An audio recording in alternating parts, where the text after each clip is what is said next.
హనుమాన్ జయంతి సందర్భంగా హనుమాన్ ర్యాలీని మంగళవారం చోటుపల్ పట్టణ కేంద్రంలోని 14వ వార్డులో ఉన్నటువంటి ఆంజనేయ స్వామి వారి ఊరేగింపును మున్సిపల్ చైర్మన్ వెంరెడ్డి రాజు ప్రారంభించడం జరిగింది. ఈ సందర్భంగా ఆయన మాట్లాడారు.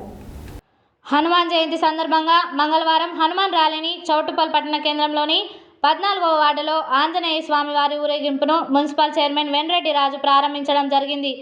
ఈ కార్యక్రమంలో గుడి చైర్మన్ పుష్కాకుల నాగరాజు, సంతగల సతీష్, మాజీ జెడ్పీటీసీ పెద్దింటి బుచ్చిరెడ్డి, మున్సిపల్ వైస్ చైర్మన్ భక్తుల శ్రీశైలం గౌడ్, మల్లేశం గౌడ్, మునుగుంట సత్యనారాయణ గౌడ్, తిరుమల యాదయ్య, పాలుగోడు వెంకన్న, కంచర్ల గోవర్ధన్ రెడ్డి, పరకాల రవి, పురోహితులు పెద్ది సుధాకర్ శర్మ, పెద్ది కిషోర్ శర్మ తదితరులు రామ భక్తులు హాజరైనారు.